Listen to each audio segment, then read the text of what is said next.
The excavator's hydraulic system is controlled by the button marked VRA, which needs to be turned counterclockwise to activate.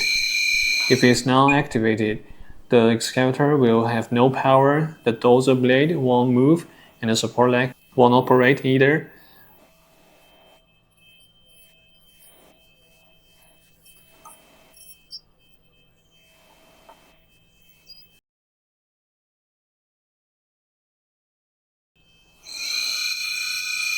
Let's activate the hydraulic system and lower the support legs. If you find the background noise of the hydraulic system annoying, you can turn off the hydraulic system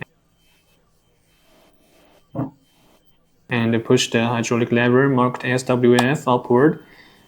This engages the hybrid function. Now let's try to lowering the dorsal blade. Noise is only generated when it's in operation.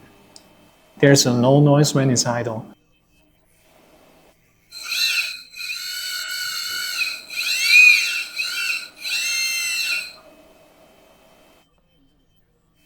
If you feel the operating pressure is insufficient, you can reactivate the hydraulic system at this point, which will provide much stronger power.